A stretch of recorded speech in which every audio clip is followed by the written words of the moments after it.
Hoffman cherche à investir à nouveau. Ma passion, c'est mon travail et ça consiste globalement à investir et à m'occuper de LinkedIn.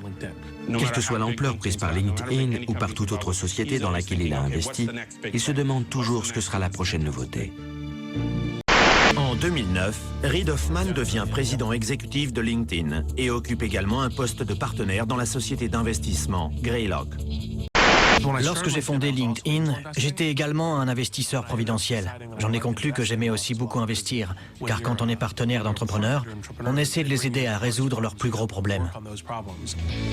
Il a épousé sa petite amie de l'université, Michelle Yee, qui détient 21% de la société. La plupart du temps, mes idées ne répondaient pas à ses exigences.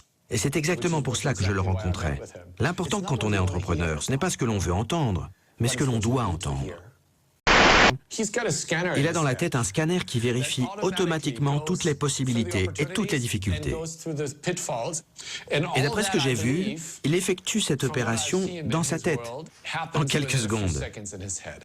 Il est celui que l'on va voir quand on monte sa boîte. Il est le premier que l'on veut consulter sur ce que l'on devrait faire, les personnes que l'on devrait voir, savoir si ce sont de bonnes ou de mauvaises idées, et la pertinence de celles-ci. Reid est l'un des rares individus que je connaisse capable de taper sur son clavier une réponse à un message électronique et en même temps non seulement suivre une conversation, mais répondre aux points les plus importants. Habituellement, il me suffit de 5 minutes pour savoir si je vais investir. Souvent, mon avis est conditionné par l'état d'esprit des créateurs ou par ma propre expérience dans le domaine des lancements de sociétés. Je suis capable de dire « ça ne va pas marcher » ou « ça a peu de chances de marcher ». J'ai joué tous les rôles dans ce métier. Fondateur, directeur, investisseur providentiel, investisseur de capital risque, membre de comité de direction. Oh, et il faut dire que j'ai eu aussi un peu de chance.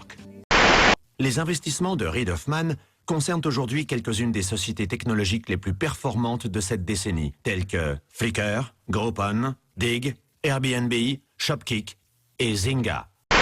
Mais son meilleur investissement demeure LinkedIn, introduit en bourse au printemps 2011 avec une valeur établie à 4,25 milliards de dollars.